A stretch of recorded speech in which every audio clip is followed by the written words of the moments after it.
жаңа туған сиырдың уыз сүті сауып алынып, сәл тұз салынып,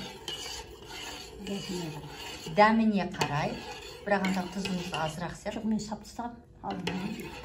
Тұз салып, оны араластырып, содан кейін уыз жасаймыз. Яғни современный қазіргі рецепт, яғни салафанға саламыз, құямыз. Бұл сүт сүзілген, біз дайындап қойғанбыз.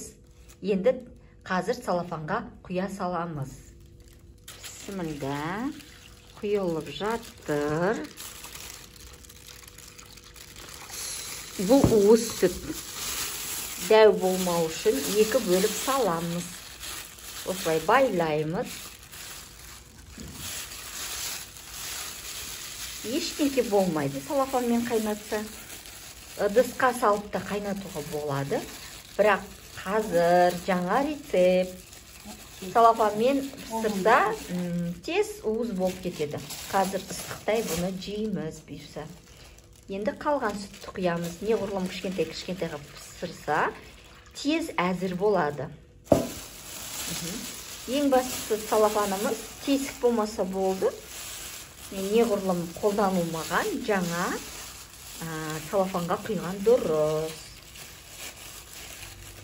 Бұрынғы кезде ыдысқа салып, қазанға 2-3 сағат қайнатып уақыт өткізген, ал қазір салафанға салып, осындай суға салып қойса, ары кетсе жарты сағатта уыз тез дайын болады.